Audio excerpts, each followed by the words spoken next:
Hi everyone, salam sejahtera, selamat datang, welcome to program Jom Sembang Air or Let's Talk Water brought by Forum Air Malaysia, FOMCA and WICAM. So if you want to know more about this organizer, please check their Facebook page and website so you'll find out what are the activities they are doing. You may want to participate in their activities. This program is themed around dissecting water disruption, terbahagi kepada 3 siri dengan sejumlah 9 panel perbincangan. Dan bagi siri pertama yang di mana kita ada 4 panel perbincangan, we talk about unbundling atau mengupas water disruption, gangguan bekalan air. So we already have the first and second panel discussion on 2nd March dan juga 30 Mac. Yang pertama adalah melibatkan impak sosial akibat gangguan air, yang kedua memahami gangguan air.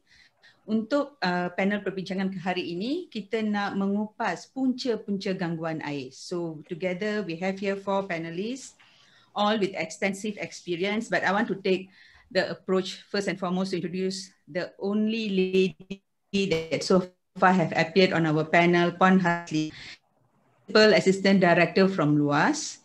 She has more than 20 years experience in water resource management, and she is have covered extensively dalam pengurusan dan juga conservation efforts. So she's really the right person for us to have here on this panel.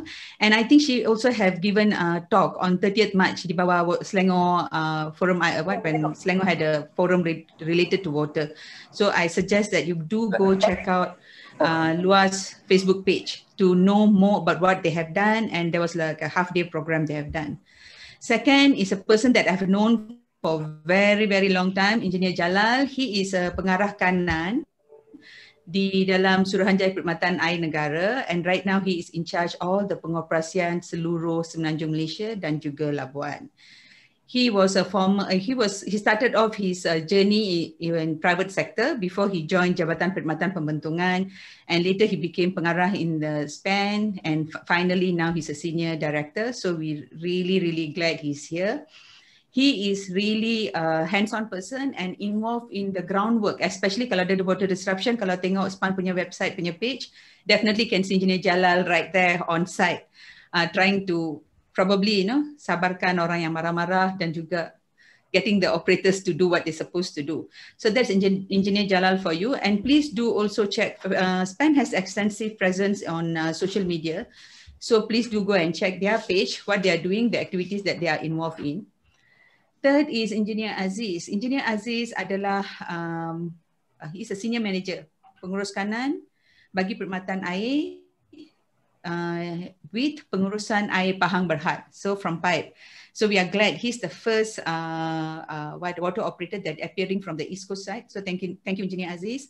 And really one thing about Engineer Aziz, ni dia rank and file. So he really know the entire journey when talking about dealing with water supply system, because he really grew from the ground until he took the management level punya position. Thank you, Engineer Aziz. And last but not least, I guess Sharon Raj is not only the youngest panelist for today's session, likely the youngest for all our 9 sessions. I do not know whether we can get any younger than him. He is an activist. He is also a member of Parti Socialist Malaysia. But what I really like about him is he's an advocate when talking about environment and climate crisis. He have involved in helping drafting policies in relation to reducing greenhouse gases for carbon neutral Malaysia 2023, and also steps to avoid water woes. So it's nice to hear a young voice among all the expert professional panelists as well. So thank you very much everyone, and welcome to the program.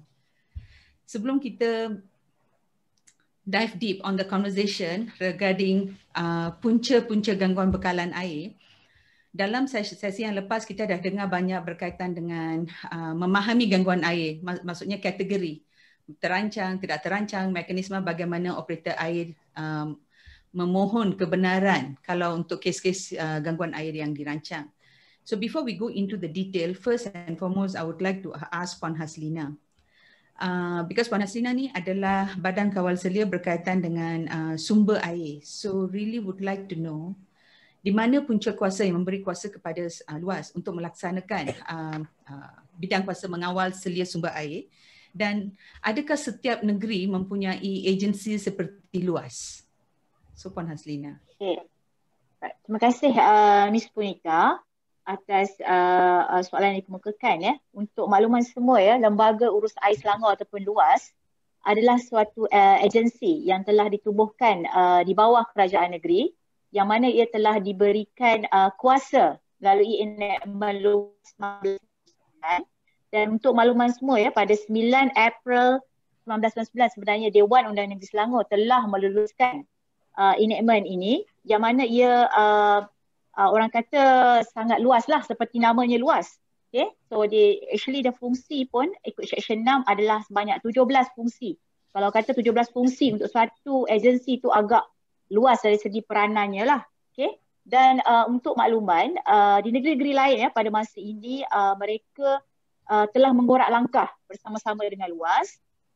Di mana pada tahun 2011 kita dapat lihat bahawa negeri Kedah telah mula menubuhkan lembaga sumber air negeri Kedah, dan pada tahun lalu diikuti oleh Terengganu, iaitu lembaga sumber air Terengganu. So dalam hal ini kita dapat melihat bahawa sumber air adalah satu aset utama kepada kerajaan negeri supaya dapat ia diuruskan dengan baik dengan wujudnya satu lembaga ataupun badan kawan selia air. Manakala di negeri lain ya, seperti di Perlis, Perak, itu diuruskan oleh Jabatan Pengairan dan Saliran iaitu JPS. Manakala di negeri Sarawak kita ada Kementerian Kemudahan. Yes. Is it you can hear me? I can hear you back. Hi Punita.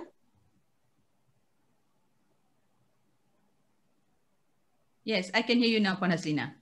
Please proceed. Okay. All right. Okay.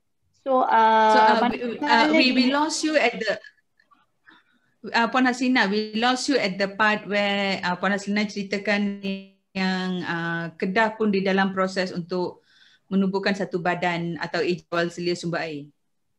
Okay, alright, okay. Untuk Kedah, actually it started ada lembaga sumber air negeri Kedah bermula pada tahun 2011. Sebenarnya ia adalah pendekatan yang telah diambil oleh kerajaan negeri untuk bersama-sama seperti luas mengambilkan peranannya dalam menguruskan sumber air di negeri Kedah. Dan yang recently actually pada 2020 pada tahun lepas, Terengganu juga telah ada lembaga sumber air Terengganu. Orang kata dipanggil laut kalau di Terengganu, manakala di Kedah dipanggil Elsang. Okay. So manakala pada negeri-negeri lain kita ada badan kawal selia air yang mana di bawah setiausaha kerajaan negeri sendiri, yang mana berperanan sama dalam menguruskan sumber air negeri. Contohnya seperti Pahang lah. Pahang kita ada badan kawal selia air Pahang. Di Johor pun ada badan kawal selia air Johor. Then Melaka also, dia ada badan kawal selia air Melaka. Manakala di Perak, di Perlis, mereka ada menggunakan platform Jabatan Pengairan dan Saliran untuk menguruskan sumber air. Kesemua ni sama ada badan kawal selia air, sama ada lembaga, ia adalah berperanan dalam menguruskan sumber air secara holistik lah di negeri masing-masing. Okay. Thank you, Puan Haslina. So we will come back to you regarding after this. I would like to come back to you nak tanya between all these agencies whether ada tak satu mekanisme untuk bekerjasama di antara badan kawal selia air and untuk memudah cara atau memperbaiki kaedah pengurusan. But before that, I would like to ask Engineer Aziz daripada PAIP.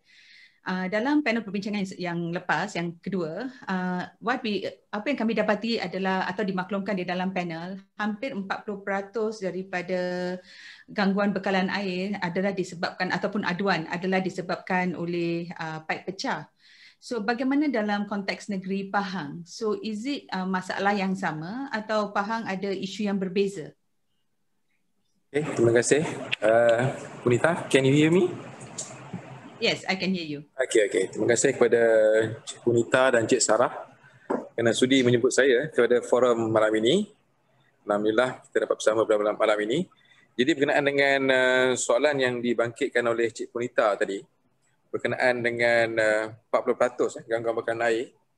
Jadi bagi kami di negeri Pahang ni, dia ada berbagai-bagai lah masalah yang berlaku di negeri Pahang. Jadi sebelum saya mulakan dengan perkara berikut, saya ingin menjelaskan di sini bahawa di Pahang ni kami mungkin adalah sebuah negeri yang mempunyai loji yang paling banyak. So kami ada 72 buah loji yang aktif di negeri Pahang. Jadi mungkin negeri lain tak sebanyak kami. Dan kami adalah sebuah negeri yang berbukit bukau dan bergunung ganang. Ini bermaksud maknanya kami punya mode of transfer perkaran air kami ke setiap kawasan itu adalah sukar. Ada yang sampai 3 kali, 4 kali pumping baru sampai pada pengguna. Dan kami juga adalah negeri yang banyak loji-loji yang berada di kawasan Felda itu sendiri. Jadi di negeri Pahang ni kalau kita lihat bermula daripada loji itu sendiri, kebanyakan loji kami pada waktu dibina dahulu, spek untuk loji itu sendiri adalah bergantung kepada air mentah di kawasan tersebut. Jadi kalau katalah di kawasan tersebut pada waktu itu, kalau kita lihat dari segi kualiti airnya agak baik, mungkin pada waktu itu di kawasan tersebut dibina loji yang boleh menampung atau merawat sehingga 500 NTU sahaja pada waktu itu. Tapi kini keadaan telah berubah, di mana kawasan-kawasan ini apabila berlaku hujan, kekeruhannya meningkat sehingga 3,000 atau 4,000 NTU. Dan ini merupakan impak pertama kami di loji itu sendiri, yang mana kami tidak boleh memproses air-air yang kita ambil daripada sungai tadi. Bermakna loji ini perlu ditutup. Bayangkan kalau kata kita dah tutup sebuah loji, bermakna seluruh kawasan yang mendapat bekalan tidak langsung mendapat bekalan. Bermakna kalau loji itu membekal kepada lebih kurang 10,000 akaun, mana 10,000 akaun lah akan terjejas. Ini adalah yang pertama. Dan yang keduanya ialah apabila berlaku masalah-masalah pencemaran dari segi kandungan logam, contohnya manganis. Yang ini ialah apabila lombong-lombong tinggal, kebanyakannya lombong-lombong tinggal yang mana apabila berlaku hujan juga, kandungan manganisnya tinggi yang masuk ke dalam loji kami, yang mana kami perlu menutup juga loji-loji ini. Jadi inilah dua perkara faktor utama, iaitu di air mentah itu sendiri, kami perlu memberhentikan loji kami kerana tidak dapat merawat dua faktor ini tadi. Jadi yang seterusnya ialah apabila telah diproses air tersebut, kita terpaksa menghantar ini ke kawasan tinggi untuk disalurkan secara graviti pada pengguna. Di Pahang ni memandangkan kawasan-kawasan tinggi, tempat yang kita terpaksa 2 kali pumping atau 3 kali pumping. Bermaknanya dalam perjalanan itu akan berlaku tekanan yang tinggi dan akan berlaku pipe pecah. Walaupun material yang digunakan adalah mild steel dan sebagainya, tapi disebabkan tekanan yang tinggi. Ini adalah suatu perjalanan daripada rumah pump kepada tangki. Daripada tangki kepada pengguna pula, kalau saya ingin nyatakan di sini, di Pahang, panjang pipe yang ada di negeri Pahang adalah lebih kurang 15,000 kilometer. Maknanya dengan saiz negeri Pahang yang besar ini, panjang pipe yang ada adalah 15,000 kilometer. Dan kami masih lagi ada pipe-pipe lama yang mana berusia lebih daripada 40 tahun, iaitu jenis asbestos simen, yang mana pipe ini kita ibaratkan sebagai satu pipe yang telah hampir tiba untuk dilupuskan, sepanjang 3,700 km di negeri Pahang. Itu hampir lebih kurang 25% daripada jumlah pipe yang ada di negeri Pahang. Jadi walaupun dia berjumlah 25% daripada jumlah total pipe yang ada, tapi dia menyebabkan 50% gangguan bekalan air kepada pengguna. Kerana kadar pecah dia adalah tinggi. Daripada jumlah aduan yang kita terima setiap hari, 50% of the pipe are from asbestos cement. So pipe ini sebenarnya dah tak digunakan lagi di setengah-setengah negeri, tetapi di Pahang kerana jumlahnya yang besar, agak sukar bagi kami untuk mengganti keseluruhan jumlah pipe ini, kerana dengan kos yang tinggi, mungkin kami di sini tidak mampu untuk menggantikan pipe tersebut. Sebab saya rasa komunitas yang faham kenapa Pahang tidak mampu untuk menukar semuanya. Jadi bagi kami memang dari segi pipe pecah ini memberi impact, 40-50% gangguan pada pengguna adalah kerana pipe yang pecah ini.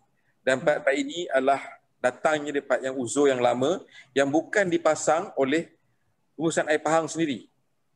Pipe-pipe ini kebanyakan dipasang sewaktu Jabatan Kerja Raya dahulu, bahagian bekalan air, yang mana niat mereka pada waktu itu adalah untuk menyalurkan sejauh mana sebanyak mana pengguna yang boleh dapat bekalan air dengan kadar kos yang rendah. Tetapi apabila sampai masanya pipe-pipe ini masih sukar untuk kita matikan atau kita lupuskan kerana pengguna-pengguna yang ada telah terlampau ramai bergantung kepada sistem yang ada. Jadi untuk secara idealnya memang kita perlu menukarkan pipe-pipe ini, tetapi dengan kos yang tinggi. Pada waktu ini kami cuma dapat membaiki dalam kadar yang cepat, iaitu kalau kata dalam 24 jam kami akan lebih cepat daripada itu lagi.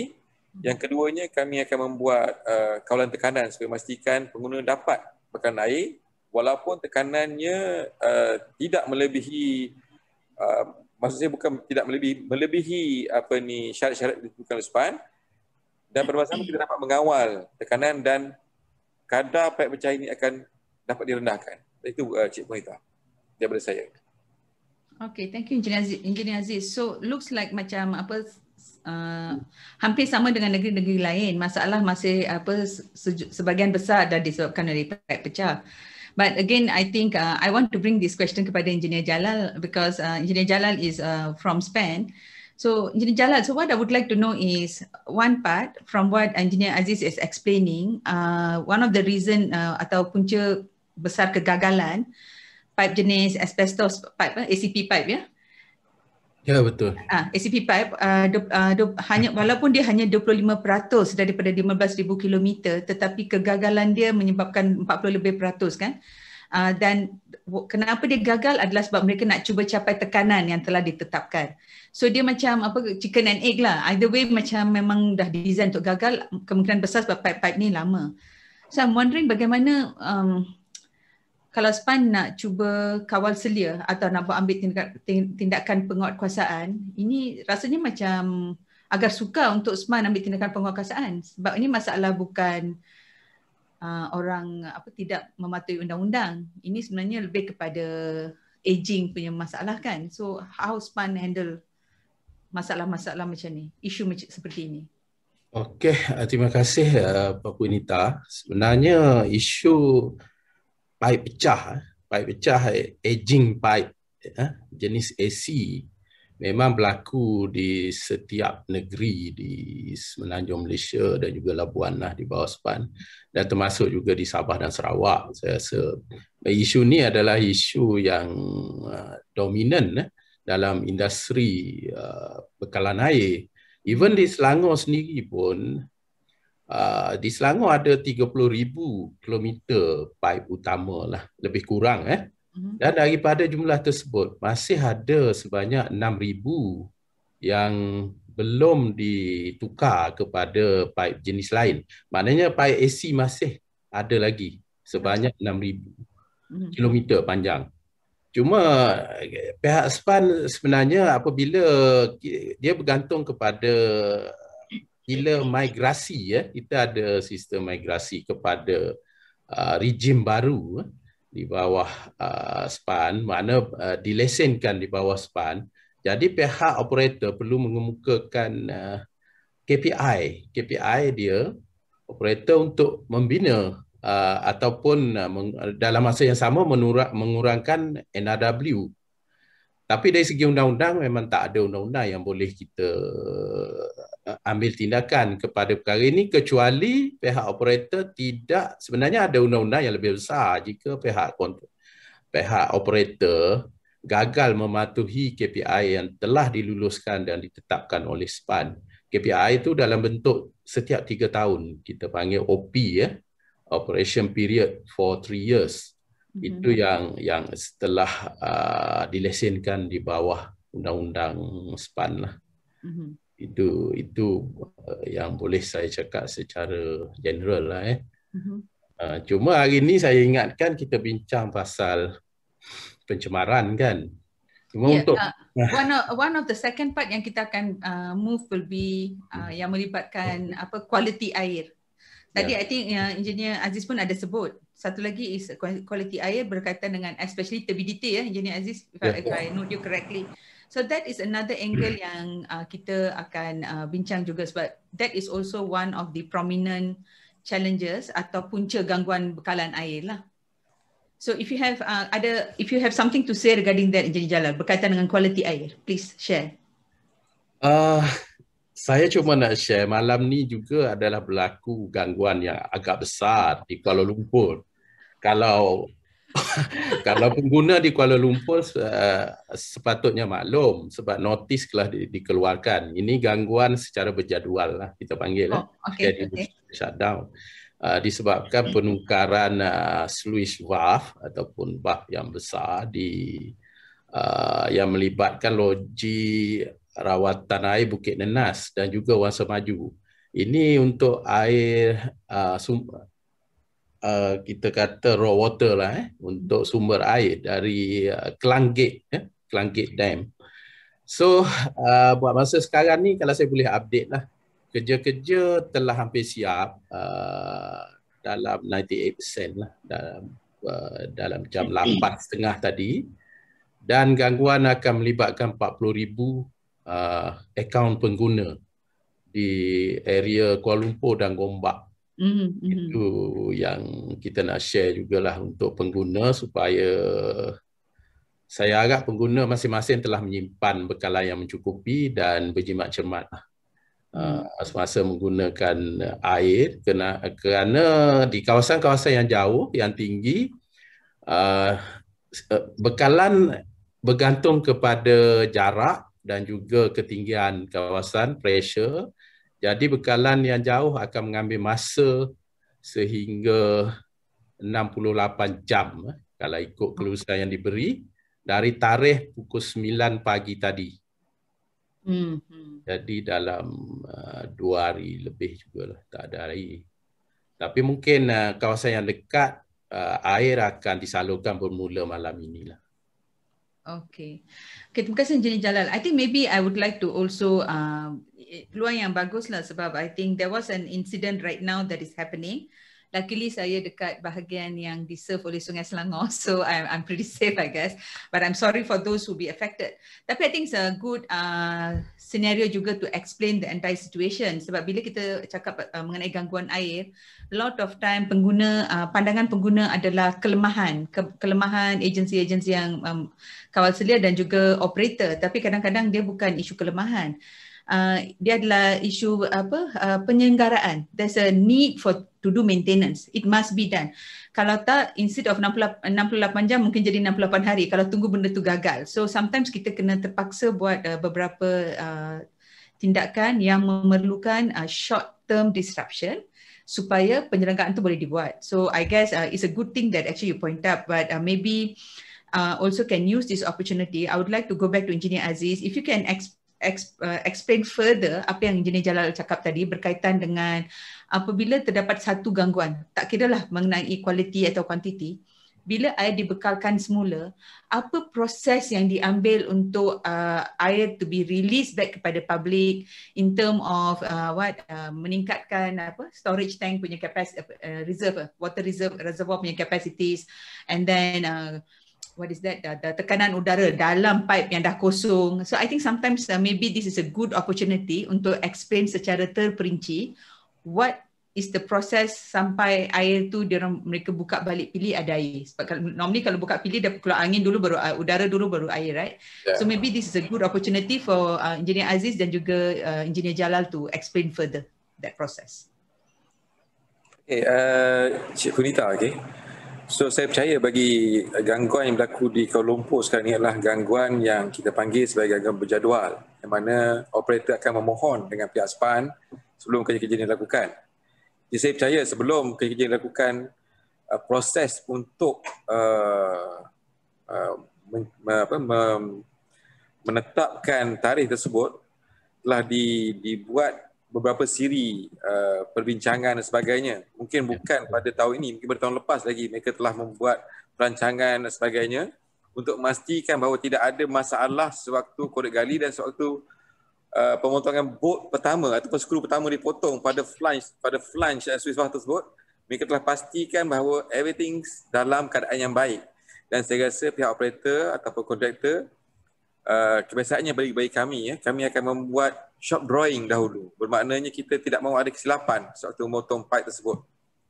Dan kebiasaannya akan berlaku masalah sekiranya saiz valve tidak sama dengan tempat yang hendak dimasukkan. Sebab mungkin valve ini mungkin valve yang lama dan mungkin sekarang saiz flange to flange dia tidak sama.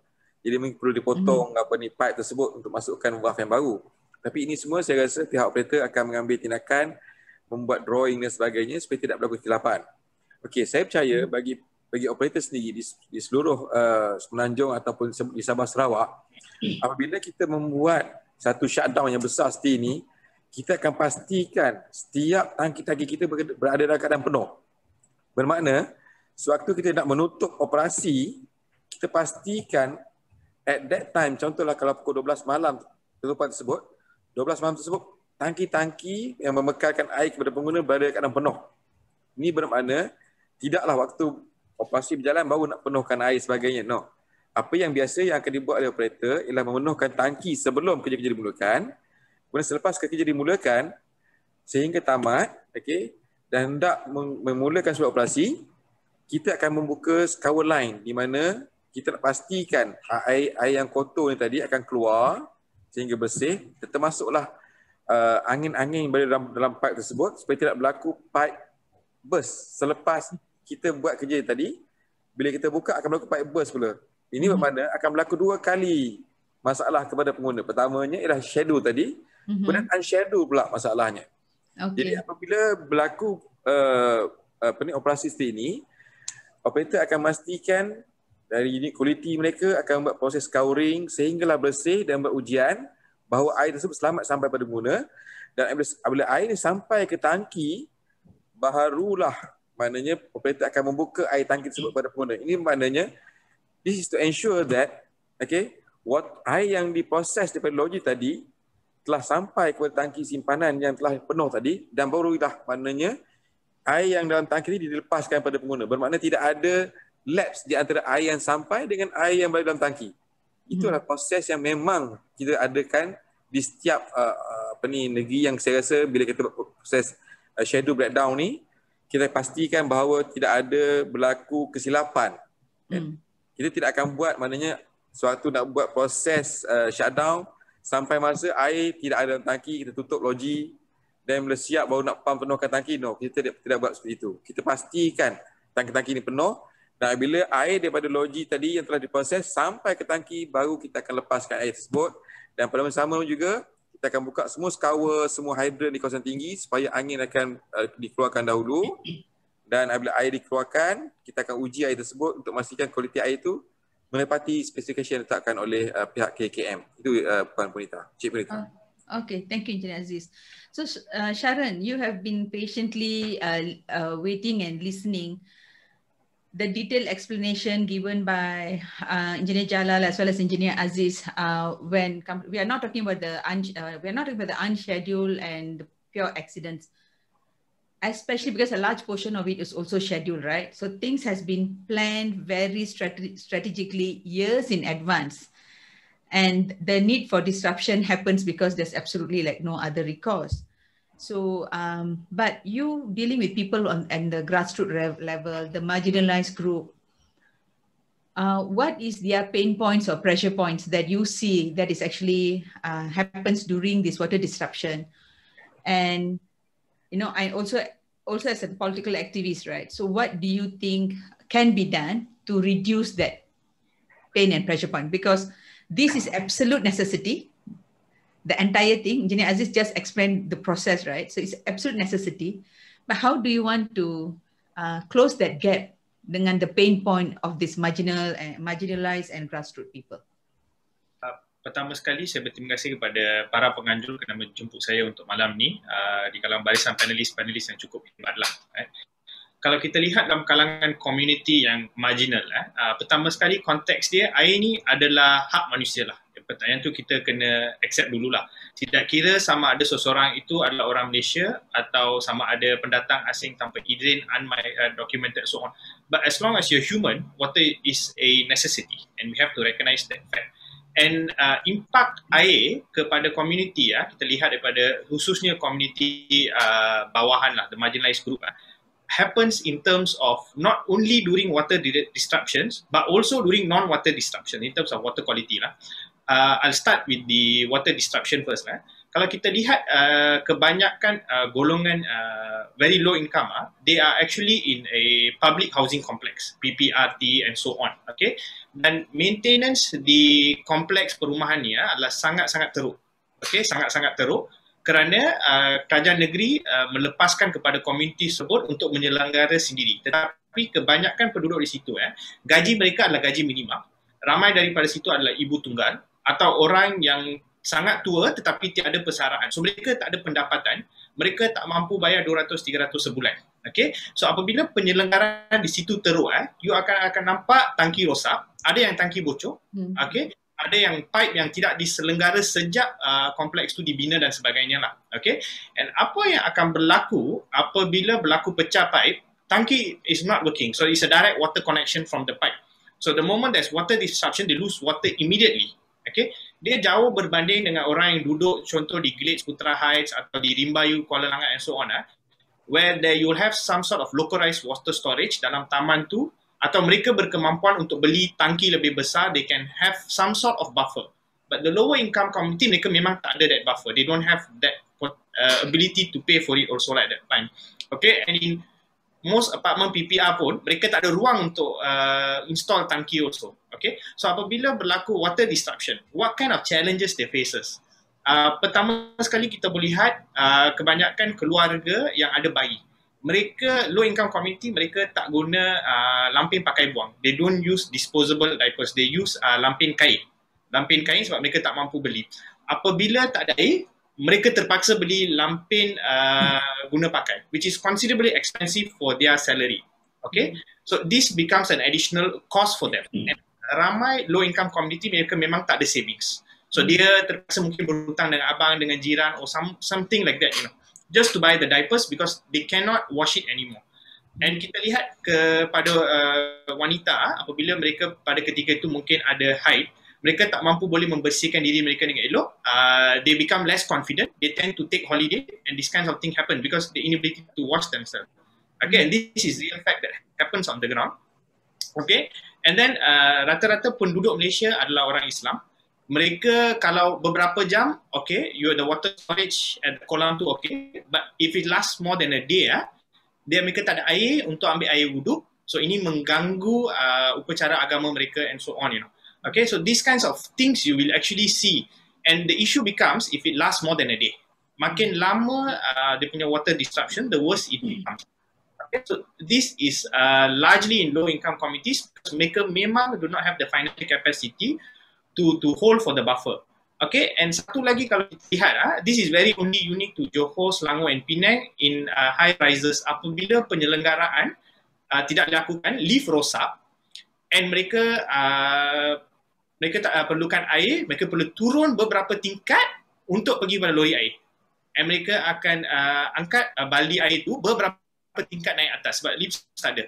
And this becomes worse kalau mereka adalah orang tua. And kebanyakan beban kita lihat untuk ambil air jatuh kepada wanita. Okay, jatuh kepada wanita. Laki tak tahu mana dia pergilah. Okay, so the women will be carrying multiple stories going down, and they'll have to carry multiple stories with the full bucket. Dia akan naik bertingkat-tingkat, you know. I'm not talking about 2-3 tingkat. I'm talking about 12 tingkat, 13 tingkat untuk bawa naik kepada rumah, you know. Okay, so ini adalah impak kepada ground, and the poor are very, very marginalized on it. Now, when kita lihat pada water quality, kebanyakan kawasan-kawasan lama, pipe-pipe mereka masih belum berubah, especially maybe in some areas. Saya tidak menyalahkan mana-mana pihak maupun negeri, tapi banyak pipe di banyak negeri atau bandar-bandar lama tidak diselenggara, dia sangat teruk. Kita ada juga di banyak PPR dan juga apartment, pipe dia sangat kotor. So air yang keluar daripada itu adalah sangat kotor, mereka tak boleh minum. Okay, kita kata kalau walaupun mereka mendidih air tersebut, mendidih air pada 100 darjah Celsius hanya membunuh kuman, tetapi dia tidak menghilangkan tanah atau the other soil water. Okay, and it's undrinkable. So now you imagine kalau mereka guna air yang berkotor tu, yang ada soil tu, yang ada tanah tu untuk basuh sayur-sayur, untuk mandi, untuk minum. So apakah impak kesihatan kepada mereka? Okay, kita boleh lihat dalam beberapa kajian yang dilakukan oleh United Nations few years ago in terms of child stunting. Okay, and there is a direct correlation in terms of water cleanliness as well as child stunting. Okay, ramai kanak-kanak miskin yang duduk di kawasan-kawasan yang tidak mendapat air bersih. Kita boleh lihat bahawa mereka have very poor performance di sekolah. Tidak kira dari segi akademik maupun dari persukan. Okay, because water and nutrition are very important for child growth. When both of these are compromised, their intellectual and their physicality will be jeopardized and they cannot perform well. So it is not the child is actually easy, but it's because physically they are impacted because of the water quality as well as nutrition, and this does not capture in any form of KPI, all right, and we cannot actually see them until it becomes a very pertaining problem. Okay, kita hanya nampak ni selepas kita lihat dalam satu sampel yang besar kenapa ramai kanak-kanak daripada satu kawasan atau daripada satu PPR dan satu kompleks ni semua pendek saja. Dia sekolah menengah tapi semua dia pendek. So you know there is a stunting going on. And you see hair thinning, okay, rambut kanak-kanak remaja berumur 14 tahun, 15 tahun dia mula gugur. Something which is very abnormal, and then kita tahu air yang dia mandi dia tak bersih. Okay, so all of this has a direct correlation. Unfortunately, there has been a medical study that have been done, but we can definitely correlate and that should be done. And saya menyeru kepada Kerajaan Persekutuan Malaysia untuk mengambil satu posisi untuk mengquantify the impact of water quality on the lower income. I think we really need that, and then only kita boleh address. Okay, so how do we deal with it? Sekarang kita tahu ini masalah dia. Okay, masalah gangguan air, saya rasa it's a kebarangkalian. There is, kalau sesiapa menjanjikan kata bahawa masalah gangguan air tak boleh berlaku, jangan percaya. There will always be water interruption. How do we minimize the impact? How do we address that impact? That's important. So it's a probability kind of thing. Okay, few things yang kita boleh buat adalah memastikan what we known as a localized storage. Kita tengok macam banyak apartment kompleks sekarang, khususnya high-end apartments, they have storage tanks for 2 to 3 days. So when there is water, mereka tak impact. Banyak bandar-bandar township baru yang dibeli oleh pemaju-pemaju besar seperti di Setia City, di Rimbayu and so on. They have localized water storage, So if there's a water cut, they don't feel impacted because they have the storage capacity for few days. So these kinds of localized storage will reduce the impact overall. But this kind of localized storage tak ada di kawasan-kawasan yang marginalized group, di PPR, di pantai, kita tak nampak. Okay, even the tanks on this PPR complex, they are quite poorly maintained. And kebanyakan kalau kita tanya alasan siapa kadang-kadang pihak berkuasa tempatan, Majlis Bandaraya, dia akan tunding jari pada negeri akan tunding jari pada pengurus air, so it goes around, and when no one takes responsibility, it keeps on decaying lah. Okay, so someone has to take responsibility first on this low-cost communities punya housing complex and fix it. The moment kita solve that, I think we will solve a lot of problem.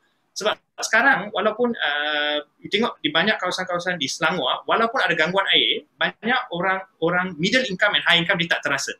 Because they can either have their own additional storage and they will have a local community storage and so on. Mungkin ramai orang yang kalau pergi di Lebuhraya di Selangor, dia boleh nampak satu mushroom yang besar milik air Selangor and so on. So that is the localized storage I'm talking. And in low-income community, they are very highly dense. Walaupun mereka menggunakan air sangat kurang per capita, tetapi jumlah penduduk di satu apartmen tu sangat tinggi. So that is that thing we should do. And one thing yang saya rasa kebanyakan pengurus air kena buat adalah improve your response time apabila berlaku unscheduled pipe breakdown and so on lah. And rakyat juga perlu memainkan peranan besar. Perlu menjadi mata kepada syarikat air kerana apabila berlaku kebocoran, ramai daripada kita tidak melaporkan. And sehingga dia menjadi sangat teruk dan bergalen-galen air hilang, baru orang akan perasan. So the moment you see breakage, air pipe bocor, mohon maklumkan kepada syarikat air tersebut untuk mereka baiki secepat mungkin sebelum kita kehilangan air yang sangat berharga. So itu pandangan daripada saya. Terima kasih. Thank you, Sharon. So I nak bawa this actually on a few things here. You raise multiple point. Sebenarnya one of the panelists yang kita jemput pada hari ini adalah daripada Kementerian Kesihatan. Tetapi I just found out, we found out last week that he's retiring. Dia bersara. So or anytime going to retire, so they are unable to come. So actually the question berkaitan dengan quality, correct me if I'm wrong, Engineer Jalal, I think yang berkaitan dengan kualiti air will soon to be MOH punya tanggungjawab ya, Engineer Jalal. If you can share a little bit on the Akta Air Minuman Selamat, is that? Okey, Nita, terima kasih. Sebenarnya banyak benda yang dimaklumkan oleh Cik Sharon tu memang itu keadaan yang berlaku lah buat masa sekarang. Itu cuma di pihak SPAN, sebenarnya SPAN ni macam National Drinking Water Quality Standard, we call that.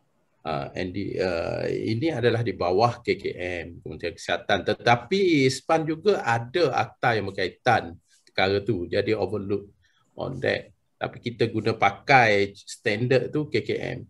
Cuma sekarang ni buat masa sekarang SPAN adalah bertanggungjawab sampai kepada meter pengguna.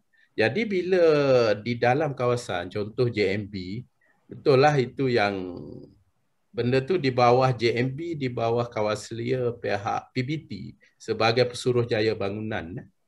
Dan sebenarnya SPAN ada sedang merangka satu, kita kata satu kaedah ataupun peraturan untuk memastikan setiap paip dalaman ataupun tangki air dalaman itu diselenggara mengikut tempoh-tempoh tertentu. Jika peraturan tu digazetkan ataupun diluluskan, baru SPAN boleh mengambil tindakan lah sekiranya tidak diselenggara. Cuma isu berbangkit tadi, dia tak cukup dana untuk selenggara. Kita cuma boleh ambil tindakan sekiranya tidak diselenggara. Jadi isu macam itulah telur dengan ayam. Jadi pada saya isu ni perlu dilibatkan pelbagai agensi yang terlibat lah. Ya, saya rasa kalau sebenarnya the bahagian yang the maintenance part, memang saya rasa memang SPAN is coming up with a regulation or regulation. Cuma masalah dia is actually affordability, kemampuan the PPR kan, ataupun kumpulan-kumpulan yang di pinggir lah, consider like all this marginalized group. I think probably we should have, if I know this will be one of the concern, we should have Jabatan Perumahan Negara or even the Infra Exco from negeri, to see whether they have a dana created to support this kind of group, because eventually it boils down to somebody kena bayar that perkhidmatan. So that is one challenge. And another thing is I would like to bangkitkan is on this. Thank you for raising on the consumer obligation to report. Bukan, sometimes I think masyarakat Malaysia, the moment dia dengar report tu, dia ingat dia complaint box. Actually tak. Kalau dia report, dia memaklumkan dengan lebih awal supaya daripada air beratus liter, berjuta liter going out, you reporting early. So I think this is maybe our Malaysian way. Mereka risau kalau report nanti orang ingat you selalu suka complain, you complain box. I think maybe that's one of the thing, maybe culturally lah, our budaya is something we have to do about it. It will be conversation for siri ketiga actually. We will have a third series, we are talking about consumer advocacy and all those things. But I would like to actually probably point this question kepada Engineer Aziz, is on the response time. When you decide, I know dia ada banyak band consumer yang terpaksa di-deal with waktu ada disruption kan, tetapi how you decide your response time kepada each of these group? Do you have like specific group yang akan mendapat bantuan lebih awal? Kalau begitu, apa kaedah dia? Atau dan pada masa yang sama ada SPAN actually mengenakan KPI juga ke on the response time tu? Maybe Engineer Jalal and Engineer Aziz can share a little bit on that. Terima kasih Cik Punita. So pertamanya saya mungkin saya respon dulu yang Cik Sharon tadi berkenaan dengan di bangunan yang bertingkat tadi sebenarnya macam seperti Cik Jalal, Engineer Jalal beritahu tadi bahawa kawasan-kawasan ini diselenggarakan oleh pihak ketiga, yang mana kadang-kadang bagi kami sebagai operator bekalan air juga, apabila kita telah memulihkan bekalan air, apa yang menyedihkan kadang-kadang sistem di rumah pam mereka sendiri itu pun tidak berfungsi dengan baik.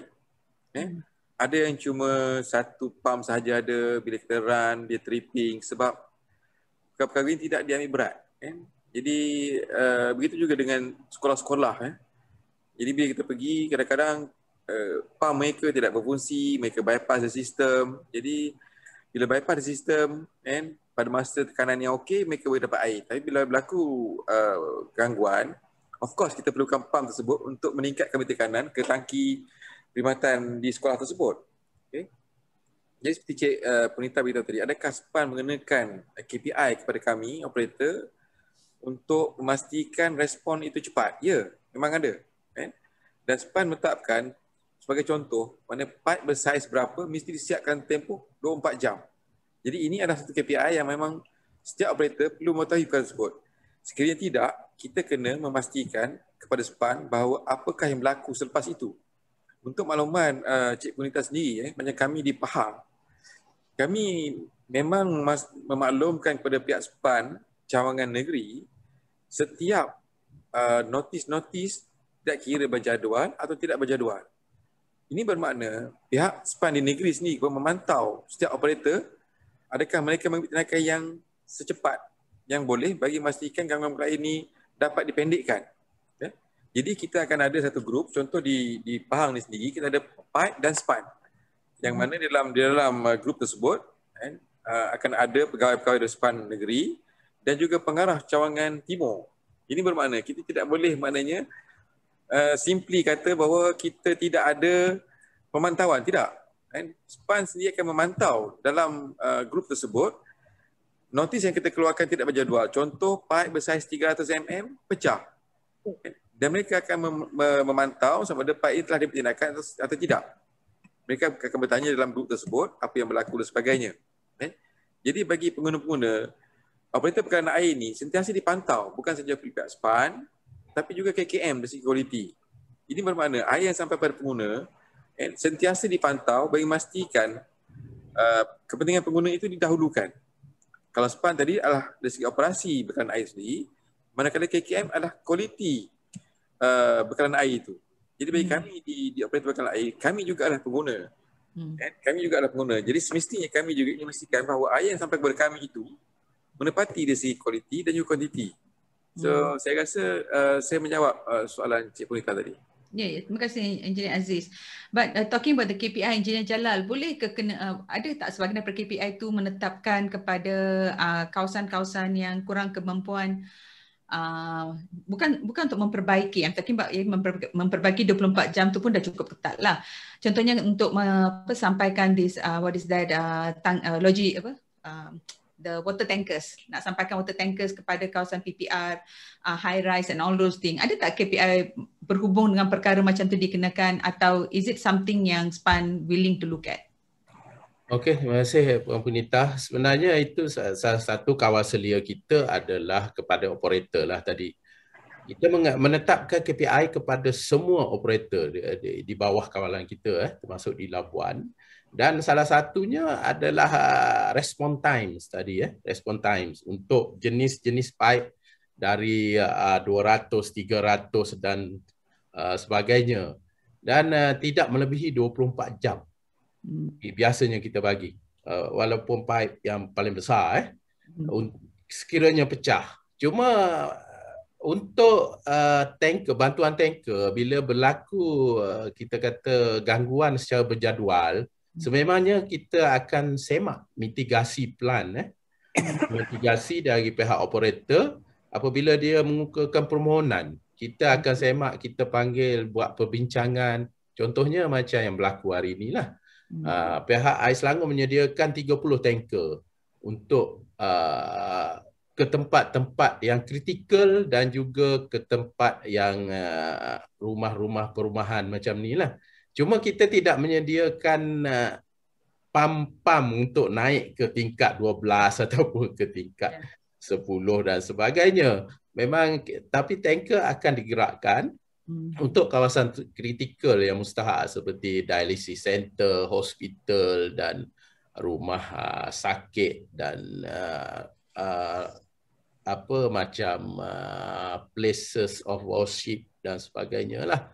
Atau jika ada kematian dan sebagainya. Sentiasa standby perkara tersebut. Nak tanya sikit Engineer Jalal, ada tak apa-apa polisi atau strategi yang SPAN tengah rangka atau cuba diperkenalkanlah kepada industri untuk kurangkan lagi gangguan bekalan air ni?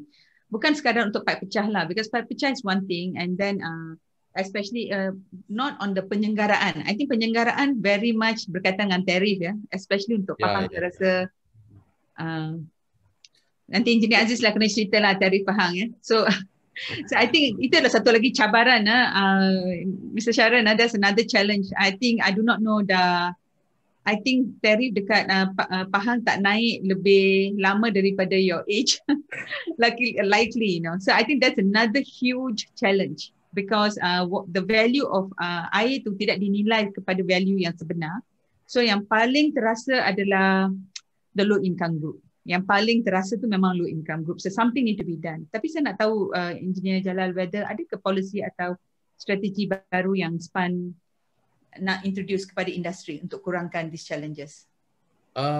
Memang especially on quality. Memang ada, Puan Punita. Perkara ni memang dirancang oleh pihak SPAN dan juga melalui pihak KASA sendiri. Kita ada program jangka pendek, jangka sederhana dan jangka panjang untuk air bersih ni adalah keperluan setiap orang lah, right to clean water, right? And then dari segi kualiti cakap tadi sebenarnya kita kalau boleh cadangan kita pada masa depan supaya tiada disruption berlaku kalau boleh, ataupun seminima mungkin. Tetapi seperti Cik Sharan bagi tahu tadi, itu kemungkinan tak berlaku lah. Biasanya paip yang kecil akan pecah juga setiap masa disebabkan tekanan yang tinggi ataupun disebabkan pihak ketiga yang korek sana, buat pembinaan dan sebagainya akan memecahkan paip yang kecil. Tapi paip yang kecil kesannya tidak besar. Cuma untuk program jangka panjang kita, macam pihak KASA pun mengharapkan, sekarang kita tengah develop UTG Uniform Technical Guideline untuk keseluruhan dari aspek dari peringkat perancangan sehingga kepada distributable water, distribution pipe kepada pengguna sampai ke meter pengguna lah. Jadi kita cuba masukkan perkara-perkara yang boleh mengelakkan gangguan berjadual berlaku dan dalam masa yang sama menyebabkan gangguan besar kepada pengguna. Ini seperti kita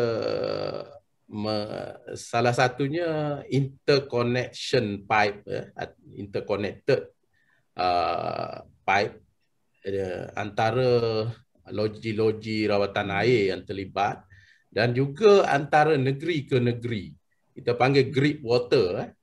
Grid water ni telah disebutlah di dalam pihak YB Menteri, KASA sendiri ada sebut perkara tu supaya benda tu dapat mengelakkan perkara ni dari berlaku lah. Cuma isu sekarang ni isu funding lah. Puan Punita pun tahu industri air ni adalah industri yang agak miskin dan pihak federal terpaksa mengeluarkan ataupun membantu pihak-pihak negeri atau operator ni dari segi bajet lah. Sebab sekarang ni pun pihak federal telah membantu memberi, kita panggil untuk mengurangkan NRW. Bila mengurangkan NRW ni, volume water tu akan bertambah. Itu yang penting. Kita tak perlu membina loji baru dan kurang infrastruktur untuk loji. Dan pihak federal telah mengeluarkan belanja untuk perkara tersebut yang kita letak dalam dua kategori, iaitu pendekatan 1, pendekatan 2. Yang pendekatan 1 ni, pihak Kerajaan Persekutuan telah mengeluarkan belanja bagi terus kepada negeri-negeri yang menghadapi masalah yang agak tinggi dari segi paip pecah dan sebagainya, termasuk negeri Pahang salah satulah daripadanya. Dan untuk pendekatan dua ini, kerajaan persekutuan akan membayar balik, memberi pampasan sekiranya pihak operator dapat mencapai target yang ditetapkan oleh pihak kerajaan, akan memberi pampasan sebanyak 50% ataupun sehingga 75% daripada perbelanjaan yang dikeluarkan untuk membaiki paip-paip uzur dan paip pecah dan sebagainya. Okay, thank you, Engineer Jalal. So at least there are things that is happening. One is in terms of the guideline, design guideline, UTGs, new UTGs, improvised version. Another one is capital support. And saya rasa macam when come to the perkhidmatan from the daripada loji rawatan air sampai ke rumah, there's plenty of things that is happening. And pretty much masalah within ni boleh dikontrol lah in that sense. Maksudnya dari segi diberi capital yang mencukupi, kalau boleh tarif dinaikkan kepada pihak-pihak yang mampu, pihak-pihak yang mampu bayar based on affordability. So I think a lot of quite a large number of group mampu bayar lebih tinggi daripada apa yang mereka tengah bayar sekarang, and as well as good design guidelines and enforcement. But I also want to look into the water source, because that's another challenge, new challenge that we are facing. Before we move to that, there's a question daripada participant, Engineer Ramli, he's asking, maybe Engineer Aziz can respond to this. Kebanyakan kebocoran air berlaku pada collar joint, especially mild steel, yang pipe-nya bersaiz lebih daripada 600 mm diameter. Adakah ini disebabkan kualiti kerja yang yang kurang memuaskan? Atau span pengurus air perlu tingkatkan kualiti collar joint. So is it berkaitan dengan kualiti kerja atau kualiti bahan? Saya rasa itu yang disoalkan. So Engineer Aziz atau Engineer Jalal, anyone, either one of you? Okay, Engineer Jalal mungkin boleh respon ke ini. Ya, saya respon. Sebenarnya ialah betul lah itu, mungkin pada saya pembinaan sesuatu pipe ni yang besar, mild steel lah yang dia sebut tadi. Mild steel tu maknanya pipe yang standard diguna pakai pada masa kini. Jadi supervision tu perlulah, saya rasa perlu diperketatkan, dan benda tu adalah di bawah tanggungjawab pihak konsultan, dan pihak SPAN sebenarnya melantik pihak operator sebagai CA, Puan Penita pun tahu, sebagai agensi perakuan yang akan meluluskan kerja-kerja tersebut mengikut spesifikasi yang diluluskan di bawah UTG lah. UTG itu sebagai guideline untuk diikuti dan dipatuhi. Jadi perkara tersebut kalau berlaku dalam tempoh masa yang singkat, kurang dari 20 tahun, mungkin ada isu-isu lain lah yang berlaku dari segi pihak konsultan, pihak perunding yang tidak melakukan kerja pengawasan yang betul. Dan satu lagi mungkin isu tanah yang terlibat, tanah yang terlibat seperti di Kelang. Ini berlaku di Kelang, dia jenis marine clay atau sebagainya, yang perlu mematuhi spesifikasi tertentu sebelum melaksanakan kerja penggantian pipe atau pemasangan pipe. Dan tidak semestinya kalau kata di Kelang tu marine clay tidak sesuai untuk mengguna pakai mild steel pipe. Jadi mungkin pipe yang jenis lain banyak yang diluluskan oleh SPAN juga boleh diguna pakai, cuma harganya lebih tinggi. Itu yang berlaku lah.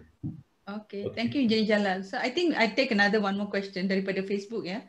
First, I think daripada Hizam Hassan, punca gangguan air biasa dikait dengan pipe pecah disebabkan pipe sedia ada telah lama dan usang. Apakah pandangan SPAN dalam mengurangkan NRW? Okay, tadi Engineer Jalal dah jawab ya. So actually federal government is giving direct capital funds kepada kerajaan negeri to actually improvise. So I think Hizam, that question has been answered. Another one is soalan daripada Pakcik Bawang. Pakcik Bawang tanya, saya tengok banyak saluran air melalui bawah jalan raya. Kalau letak tepi jalan, tak boleh ke? Dia tanya. So I think this is... So I think I give this Engineer Aziz. So what do you maybe you can just give a quick explanation. I think this is important question, yeah, Pak Cik Bawang. Thank you for asking, because public need to know there is science and engineering dalam this thought process. Maybe Engineer Aziz can help. Terima kasih soalan daripada Pak Cik Bawang tadi. Sebenarnya pada waktu pembinaan pipe-pipe ni kita telah menetapkan bahawa semua pipe berada di ROW, iaitu di hujung jalan. Okay, pada masa itu kalau kita lihat kebanyakan jalan ni dia ada road shoulder. Bermaknanya selepas premix itu dia akan ada laterite, rumput sebagainya. So di sinilah kita akan letak utility pipe dan sebagainya. Tetapi memandangkan apabila hari demi hari berlaku pembangunan di kawasan tersebut, jalan-jalan ini akan dilebarkan, mungkin disebabkan oleh masalah lalu lintas yang sesak sebagainya, menyebabkan pipe-pipe kami yang sebelum ini dipasang di tepi jalan telah ditutup dengan premix. Dan apabila berlaku ini, masalah yang berlaku ialah pada siang hari, kereta-kereta akan melalui jalan-jalan yang telah dilebarkan ini, dan pada malamnya pula, biasanya akan berlaku lori-lori, pakcik-pakcik lori ni akan parking pula di side table yang telah dipremixkan tadi, menyebabkan beban ini telah menekan pipe-pipe. So kita kena faham bahawa apabila ada beban di atas pipe ini, dia akan membuatkan pergerakan kepada pipe tersebut. Itu akan menjawab kepada soalan yang telah ditanya tadi bahawa berlaku kebocoran kepada pipe MS di sambungan. So tekanan yang diletak oleh lori-lori dan juga kenderaan melalui jalan tersebut, yang mana sebelum ini sepatutnya tidak dilalui oleh kenderaan pun sebab dia di road shoulder. Tapi bila telah dipremix, menyebabkan kawasan ini telah terganggu dengan beban-beban yang tinggi. Jadi memang sekarang ni memang tidak ada lagi dah road shoulder. Kalau kita lihat di mana-mana tempat sekalipun, di taman-taman sendiri pun, untuk memudahkan PBT tidak memotong rumput, dia akan buat drain to drain tu, maknanya dia akan siapkan dengan premix sekali. So ini menyebabkan bahawa bila berlaku kerosakan pipe, ianya amat membebankan pihak operator lah, kerana mengorek premix sebagainya. Contoh kalau rumah Cik Punita sendiri, pipe kompipe yang mesin inci terbocor, proses yang sama, maknanya kita akan mengorek pipe tersebut. Selepas mengorek, kita akan membaiki jalan tersebut, dan jalan tersebut akan diserah pada kami untuk membaiki, sehinggalah ada turapan baru dibuat. Selagi kita turap, memang dia takkan homogeneous, bermakna akan berlaku menapan. So bila berlaku menapan, kami terpaksa ulang semula tempat tersebut untuk menampan lagi sehinggalah jalan itu betul-betul kemas. So bayangkanlah, untuk satu rumah pipe seinci kita membelanjakan hampir RM2,000 hingga RM3,000 untuk kebocoran kecil itu saja tadi. So ini yang membebankan pihak operator lah apabila berlaku konsep drain to drain oleh pihak PBT. Tapi PBT sini ada alasan mereka, iaitu untuk mengurangkan kos pemotongan rumput di kawasan perumahan. Cik Minta. Okay, thank you Engineer Aziz. So with that, Puan Aslina, actually what I'm thinking is, sebagai badan kawal sedia sumber air, of course bila berlaku gangguan water disruption ni, kita biasa berkaitan dengan quality, water disruption due to quality sumber air. Kita hanya setakat ni kita bincang bab yang potable water saja. Tapi pada saya, when come to quality punya effect pada sungai, yang affected adalah banyak sektor kan, agriculture, aquaculture, ekosistem, ekologi sungai itu sendiri banyak yang terganggu. Dan on top of it, hydropower walaupun dia tak terganggu, tetapi mereka adalah one of the competing sector juga untuk dapatkan air, right? So how macam badan kawal sedia air macam seperti Luas organize your focus, bagaimana nak ensure every sector punya keperluan tu terjaga. Because right now yang banyak kita bincang ataupun selalu dibincangkan adalah apabila berlaku gangguan bekalan air kepada quote-unquote manusia. But as Luas, you jaga everything. How you organize you punya competing sector ni? Terima kasih Cik Punita. Boleh dengar saya ke? Boleh dengar. Okey. Seperti yang kita maklum tadi saya maklumkan bahawa Luas adalah satu agensi yang telah ditanggungjawabkan untuk menguruskan sumber air. Kalau dikira sumber air itu adalah suatu aspek yang dilihat dari sangat luas. Di mana kalau lihat, kita tengok sumber air itu termasuklah sungai, tasik, kolam, kawasan tanggungan empangan, air bumi, even groundwater untuk sumber air. So dalam hal ni dari segi pengurusannya sumber air ini, kita lihat secara holistik. Maksudnya kita kena lihat secara overall, because sumber air adalah bukan sahaja gunaan untuk manusia, tetapi ia adalah juga digunakan ataupun bukan sumber utama bagi kita punya ekosistem. Tidak dinafikan ya, pelbagai sektor adalah amat bergantung kepada sumber air ataupun raw water ini, yang mana di pihak luas ya, selaku Badan Kawasan ataupun yang menguruskan sumber air negeri, kita diperuntukkan enactment, dan dalam enactment itu telah menggariskan supaya kita mengawal dari segi kuantiti dan juga kualiti air. Okay? So dalam hal ni, kaedah yang diguna pakai adalah kita menggunakan pendekatan secara bersepadu dan kita lisenkan untuk semua premis-premis ni. Maksudnya kalau aquaculture, berapa banyak dia ambil air untuk tujuan penternakan ikan dia. So dalam hal ini kita mengawal sebenarnya dari segi aspek kuantiti. Because setiap sektor tu ada keperluan masing-masing. Termasuklah untuk bekalan air, termasuklah daripada aquaculture, termasuklah kalau kata ekosistem ya, contohnya di Sungai Selangor, kita ada kelip-kelip dekat Kampung Kuantan. Saya rasa adalah satu tempat yang agak masyhur lah, banyak yang kita pergi because of dia adalah tourism pelancongan. Yes. So dalam hal ni pihak luas kita mengawal dari segi pelepasan environmental flow ataupun dari segi aliran untuk keperluan ekosistem. Kita ada barrage di Bestari Jaya yang mana kita memastikan bahawa air yang cukup untuk semua intake bekalan air, at the same time air yang boleh dialirkan ke hilir itu juga cukup untuk tujuan ekosistem. So dalam hal ini, dengan adanya pengurusan secara holistik ataupun bersepadu ini, kita dapat allocate, orang kata kita dapat buat water allocation untuk environment, untuk semua sektor industri, untuk bekalan air untuk manusia, dan perkara ini dapat kita balancekan. Di samping itu ya, dengan pelesenan dan juga kita kawal kuantiti ni, actually kita kawal juga kualitinya. Because saya percaya setiap air yang kita abstract, turut sama lepas diguna akan dilepaskan. So ia akan kembali semula kepada sumber air. So dalam hal ni kita dengan adanya pelesenan ya, kalau di luas kita ada pelesenan dan charge abstraksi air, dan kita juga kebenaran bertulis untuk aktiviti kita yang melibatkan sumber air. Contohnya kalau bina jambatan, kita bina crossing path, aktiviti di kawasan reserve sungai, yang mana itu semua adalah dikawal dari segi aspek kualitinya di bawah kebenaran bertulis. Dan untuk makluman juga untuk sebarang pelepasan efluent, kita contohnya seperti pencucian pasir juga dikawal dari segi kuantiti dan juga pelepasan efluentnya lah. Itu antara beberapa perkara ataupun aspek yang mana menggunakan air yang kita kawal dari segi kuantiti dan kualitinya. Okay. So kalau Puan Hasina boleh explain sedikit on that environmental flow. Adakah environmental flow tu hanya melibatkan kuantiti air atau paras air sungai ataupun juga melibatkan kualiti air sungai tu? Okay, terima kasih Cik Bonita. Dalam hal ni untuk environmental flow, actually dia akan cover both. Maksudnya dari segi kuantiti dan juga kualiti. Dalam hal ini kita sedia maklum kita punya ekosistem ni actually very sensitive. Kita tak nafikan bahawa keperluan air itu adalah penting bukan sahaja dari aspek kuantiti dan juga kualitinya. Sebab kita dapat tidak nafikan ya, di negeri Selangor kadang-kadang kita ada banyak air, tetapi kita tak boleh abstract air itu because kita ada masalah pencemaran. So pencemaran ni bukan sahaja memberi kesan kepada kita dari segi untuk abstract air ni sebenarnya, tapi dia juga memberi kesan kepada sumber ekosistem seperti ikan-ikan yang kita dapat. Kadang-kadang kita nampak kenapa ikan timbul, tengok kan, kita dapat aduan kadang daripada nelayan. Perkara itu because of masalah kualiti air.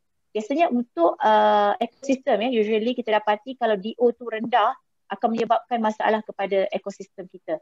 Dan biasanya DO yang tinggi lebih daripada 3 adalah sesuai untuk in terms of ekosistem air lah, untuk dia meneruskan kehidupannya lah. Okay Puan, so one key thing is there's banyak perkara yang sedang dilaksanakan atau telah dirancang untuk dilaksanakan oleh luas, terutamanya melibatkan kualiti sumber air. But I'm wondering, what is your challenge, actually, what is your cabaran to actually bring all these things together to avoid sebab kita tak cakap mengenai the environmental flow yang dibenarkan, right? But I think a lot of gangguan yang berlaku adalah sudden disruption, illegal discharges of sudden disruption kan. So what is actually luas punya challenge actually, cabaran, atau maybe it's also an opportunity to call out bantuan if just like macam engineer Aziz and Sharon also mentioned about when consumer do not report, kita nak consumer report, right? So maybe it's an opportunity to call out, share your cabaran and what you are going to call out. Okay, terima kasih Cik Punita. Saya tak nafikan dalam sektor pengurusan sumber air ni adalah satu cabaran yang amat getir lah sebenarnya. Sebab kita membekalkan air mentah itu adalah bagi tujuan human need. It's basic need untuk air kan sekarang ni. So means satu cabaran yang amat besar ialah antaranya kalau kita dapat kongsikan kita ada beberapa perkara ataupun disruption yang berlaku di negeri Selangor disebabkan masalah isu-isu daripada kawasan persempadanan. So untuk makluman di negeri Selangor kita ada 7 lembangan sungai yang mana tahu kita sedia maklum bahawa di Sungai Selangor adalah penyumbang terbesar lah, iaitu lebih 60% bekalan air di negeri Selangor, dan seterusnya kita ada Langat dan juga Kelang lah untuk main lembangan sungai. So untuk makluman di kawasan lembangan Langat sebenarnya kita ada juga Sungai Semenyih sebagai anak sungai utamanya. Dan di kawasan tersebut sebenarnya beberapa anak sungainya adalah daripada negeri persempadanan kita. Ada beberapa perkara, contohnya insiden yang berlaku pada tahun lepas sebenarnya, pada Oktober tahun lepas. Kita dapati terdapat pembuangan sisa yang telah menyebabkan kesan bau kepada sumber air. Itu berlaku di negeri persempadanan kita, tetapi impaknya diterima oleh negeri Selangor. So dalam hal ini kita actually kita bersama-sama dengan negeri persempadanan kita untuk mekanisme kawalan. So bila berlaku satu insiden itu, kita actually ada platform. Di negeri Selangor kita ada jawatan kuasa kecemasan pencemaran sumber air negeri Selangor yang mana dipengurusan oleh YB Tuan Hilosian, iaitu Expo Environment, yang telah memainkan perannya, yang mana kita bersama-sama dengan pihak Badan Keluasan Air Negeri Sembilan, pihak JAS, untuk kita kena pasti apakah sebenarnya punca yang telah menyebabkan berlakunya insiden dan memberi impak kepada bekalan air kita di Negeri Selangor. Jika kejadian itu berlaku di luar kawalan kita, tetapi kesan tu diterima kepada Negeri Selangor. Dan saya tak nafikan pada tahun yang lalu, kita mengalami masalah pencemaran bau dalam air mentah. Saya rasa mungkin bau dalam air mentah adalah satu cabaran pada kita, sebab sekarang bau tu adalah sangat subjektif pada kita. Mungkin Cik Punita ada bau, saya tahu. So this is very subjective dan kita punya teknologi yang terhad untuk kita kesan concentration of bau itu. Dan memberi kesan pula kepada processing. Kita memberi kesan kepada kita punya bekalan air. That's the thing, walaupun kita ada volume yang banyak, tetapi jika kita dapat kawal dari segi kualitinya, kita tak dapat nak bekalkan kepada pengguna. That's the one of the cabaran is antaranya adalah pencemaran bau dalam air mentah lah pada masa ini, dan juga isu-isu di kawasan persempadanan yang kita perlu bekerjasama dengan erat lah dengan pihak negeri. Dan alhamdulillah pada masa ini negeri persempadanan kita sama ada di negeri Perak untuk Sungai Bernam dan juga Negeri Sembilan, alhamdulillah mereka memberi kerjasama yang padu untuk bersama-sama kita menyelesaikan masalah-masalah pencemaran yang berlaku di kawasan persempadanan. Just a quick one before I move to Sharon, right? Kalau pencemaran import ni yang berlaku, punca dia di luar sempadan, katakan in this case Selangor kan, luas masih lagi boleh ambil tindakan ke atas orang yang mencemarkan katakanlah di Negeri Sembilan lah, Negeri Sembilan, tapi luas sebagai badan berkanun di bawah negeri boleh ambil tindakan ke atas the polluter atau tidak? Okey, terima kasih atas soalan tu. So untuk makluman enakmen luas ni hanya berkuat kuasa di kawasan negeri Selangor sahaja. So means mana itu sekarang ni kita perlukan koordinasi bersama dengan negeri persempadanan kita supaya mereka akan membantu kita mengambil tindakan. Sebab kuasa kami hanya limit terhad di kawasan negeri Selangor sahaja. So dalam hal ni so far kita menggunakan pelbagai platform seperti mesyuarat berkoordinasi, dan mereka akan membantu negeri Selangor dalam menyelesaikan isu-isu berkaitan. Okay, thank you Puan. So for those who are wondering whether agensi di bawah kerajaan negeri sama ada menyokong each other or not, so that is a good example of, last week kita dengar example how operator air akan bantu hantar lori air dekat kawasan negeri, different negeri lah yang ada masalah air kan, bergangguan bekalan air. So in this case we also have regulators atau badan kawasan actually that bekerjasama lah yang dalam all these initiative. Now I want to bring this attention kepada Sharon because representing younger generation, right? You can see saya sebenarnya seangkatan lah dengan Engineer Jalal, Engineer Aziz and Puan Haslina also. There is so much that is happening right now yang terpaksa di firefight, continue firefighting kena berlaku sebab benda ni berlaku setiap masa, setiap jam. So that's what the situation is. Tapi saya tahu there's another bigger concern of climate change, climate crisis. Kita boleh cakap lah, I mean empangan tu salah direka bentuk lokasi dia, tapi tak, waktu direka bentuk dulu itulah tempat yang dia hujan. Sekarang hujan somewhere else already. So from what is your feel, how you think the agencies, right, for all these agencies that existing, how you think mereka boleh bantu generasi muda untuk melaksanakan aktiviti yang diperlukan for future problem. Right now sebenarnya kita punya problem is not really problem. Actually, kalau lihat pasal krisis iklim, masalah tu memang dah sampai kepada kita lah. Kita boleh lihat ketika kita ada masalah air tahun lepas di negeri Kedah dan juga di Perak. Tapi telah mengganggu sektor pertanian dan sektor pendang sawah. Okay. Pada masa sama kita ada banjir di Pantai Timur. Okay. So the imbalance of water distribution is already there. Okay. And kalau kita lihat di Selangor, populasi di Selangor kita ada dekat lebih 8 juta. Okay. Ini tidak termasuk mereka yang datang daripada Perak Selatan dan juga Negeri Sembilan untuk datang ke kerja, you know. So Selangor being a very small state but sustaining a huge proportion of that also. Okay, and in terms of water catchment, I think Puan Haslina bagi tahu tentang pencemaran and so on lah. Okay, erratic weather, unpredictable rainfall is going to be the new norm. It's going to be the new norm. And bagi masa sekarang kita lihat dari sektor air, memang tak ada polisi yang kukuh untuk menyelesaikan masalah ini. Memang ada boleh dikatakan sikap the short term. I won't say firefighting, I say it's more of short term. And following a specific KPI dari pendapat saya tidak relevan. Dan masih tidak relevan. Okay. Kalau kita lihat in terms of consumption per capita berbanding 2017-2018 dia meningkat. Sepatutnya dia kena menurun. Ini laporan daripada SPAN. Consumption per capita, liter per capita in 2017 is 222. In 2018, it was 226. Okay, kalau kita ikut pembangunan sesebuah negara, apabila awal pembangunan sejurus selepas kemerdekaan atau penubuhan persekutuan, keadaan taraf hidup rakyat boleh kata semakin rendah. Mereka hanya mandi daripada air, mereka ambil daripada baldi, macam tu saja. Tapi sekarang, apabila taraf hidup naik, kita nak mandi guna shower rain. Ada yang mandi guna bathtub, ada yang guna air untuk cuci kereta. So, jumlah penggunaan air dia akan meningkat secara mendadak. Okay.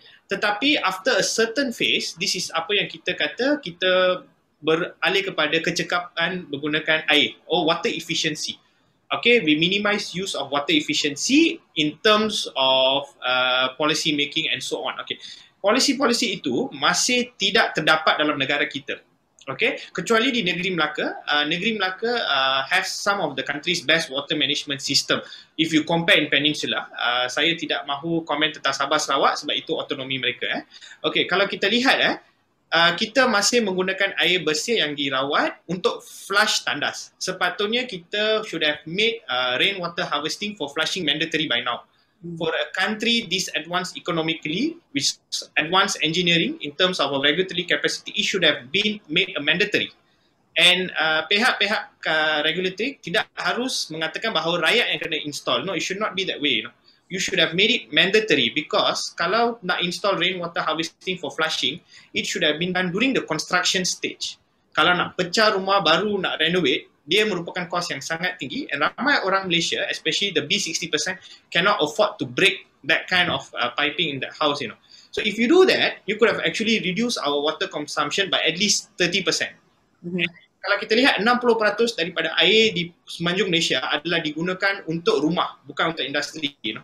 So kalau kita mengurangkan penggunaan air sebanyak 1/3, that is a huge amount of water savings and your reserve margin would have been went up easily. Sekarang reserve margin kita semakin menurun setiap tahun. Mm-hmm. And it has fall nearly at about 12%, which is very critical. kalau kita ada musim kemarau untuk 1 tahun saja, this will be very bad. Okay, sebab reserve margin kita sangat rendah and banyak air kita dibazirkan. Okay, kita lihat banyak apartmen baru dibina dengan swimming pool. Tidak kira sama ada di Selangor, di Pulau Pinang maupun di Kuantan, banyak apartmen baru dibina dengan swimming pool, okay, dengan kolam renang. And air kolam renang tu datang daripada air yang dirawat, which is a big waste of resources. We should be conserving water. I think this is where we should learn from Singapore. Okay, apabila di manakah priority air kita? Adakah ia is a luxury or is it a necessity? That question has to be fundamentally answered first. Kalau kita tutup kolam renang kita, saya rasa result margin kita akan meningkat serta-merta. Tetapi pihak PBT, mereka dengan senang-senang meluluskan apartmen baru dengan kolam renang. I think that should not, kolam renang I think fundamentally should not be there at the first place. Wasting so much of precious treated water for swimming, I think is not correct. And a lot of the swimming pool kalau kita lihat di apartmen kompleks mewah tidak diguna. It's not widely used, but it's a very critical selling point. Banyak pemaju-pemaju dia kata, oh, you have swimming pool, you have tennis court, you have gym. Okay, fine, gym, swimming pool, dalam akan tahan. But swimming pool, I think is not necessary because we need to conserve the water. Okay, and that is important, very, very important. Okay, and kalau kita lihat in terms of our non-revenue water, I think tadi ada banyak yang telah dibincangkan tentang non-revenue water. Pada masa sekarang, satu fokus yang perlu diberi oleh Kerajaan Persekutuan adalah mengurangkan this non-revenue water dengan serta-merta lah. Okay, teknologi sedia ada. You have pressure control, you have valve control, you have IoTs, you have so many things that you can use to monitor this water leakages, non-revenue. There is also smart water metering already. Tetapi kebanyakan meter di Malaysia berumur lebih daripada 7 tahun. And sepatutnya they should be regularly changed. Okay, and it is also we have to raise to the question, whether should we have a more progressive water tariff, sebab kita lihat ada segolongan rendah, mereka tidak mampu bayar bil air kerana sangat tinggi, and then there's one point of people, satu golongan yang mampu membazirkan air sebab bil air terlalu rendah untuk mereka. So we may need to rethink the progressive water tariff, which is very important. Which is very important, especially when water is going to become more and more scarce. Susah untuk kita meramal cuaca, maka setiap titik amat bernilai, kita kena jaga dengan elok-elok. And in the future, water should not be a luxury, it's a necessity. And adalah menjadi tanggungjawab kepada pihak kerajaan, mahu juga rakyat, semua sektor. I think climate crisis impact is already being felt, and you can see in terms of the distribution of rainfall where the water is not hitting. Sharon, we lost you. So while okay, Sharon, Sorry, the last bit we lost you. Yeah. So concluding my argument, climate crisis is impact is already felt now in terms of rainwater distribution, and unfortunately we could not actually predict it, which is why I'm using the word crisis. Sebab kajian-kajian yang dikeluarkan oleh Kerajaan Persekutuan, they said that this is how the future rainfall, but it did not really happen. And these are talking a 5 years ago study, is not valid now, okay? And so now it becomes every drop of water, kita kena preserve it, okay? And we should reallocate the resources better. So things like swimming pool, I think we need to reconsider whether swimming pool is a necessity for all luxury condominium. And we should also make things like, like rainwater harvesting a mandatory in all new house constructions and so on, okay? So, and without doing that now today, we cannot fix a problem that's going to come 20 years, okay? Sebab kebanyakan impak-impak policy ni, walaupun dilaksanakan sekarang, tapi kita hanya boleh lihat apabila saya capai umur 50 tahun. You're talking about 20-30 years from now. But this policy must be done now. Saya faham banyak pihak-pihak pengeluar air sekarang, dia termaktub kepada keputusan politik untuk memastikan ada keputusan dalam 1-2 years, because the political cycle in Malaysia is 4-5 years because of the election, and regulatories and government agency are forced to follow the political decision to give quick short wins. Unfortunately, you can't follow this formula anymore. Keep on following that. My generation will start seriously. which is why I'm here to point it out that today. Okay. Sharon, thank you. Before I sum what you were saying, we have another 5-6 minutes left. So there's a poll question we like to post kepada semua pendengar. The question, if the organizer can flag up the poll. Now that you have listened to the young people who will take over the country, and then the current people who are working so hard to solve this problem, are you confident that we are in good hands or on the right track to manage water disruption? So please give your responses. To those on Facebook, you can just, whatever selection, just pilih lah 1, 2, 3. So back to what Sharon was saying, probably this is something yang can be thought of by SPAN, luas, dan bukan sekadar mereka ya. Also, I think more got to do dengan PBT dan Kementerian Perumahan. This is not really about, I think,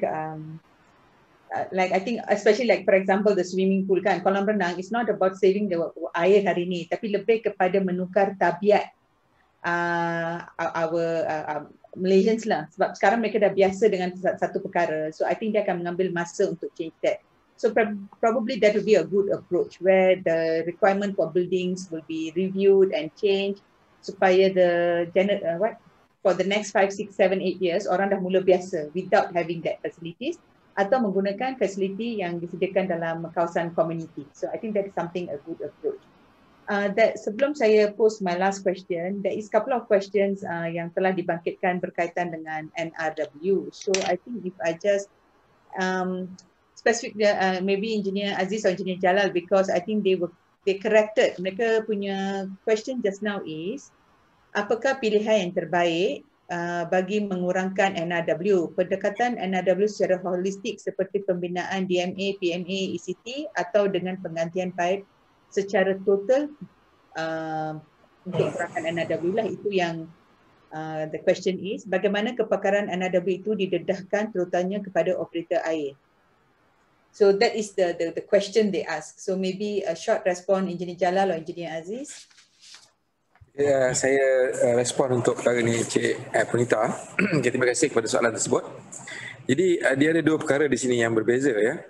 Contoh tadi Cik Engineer Jalal beritahu bahawa terdapat bantuan dari pihak federal kepada operator iaitu untuk mengurangkan isu NRW di setiap negeri. Iaitu pertama ialah Peningkatan 1 dan yang kedua ialah Peningkatan 2. Yang Peningkatan 1 inilah yang dengan penggantian meter-meter lama, aging.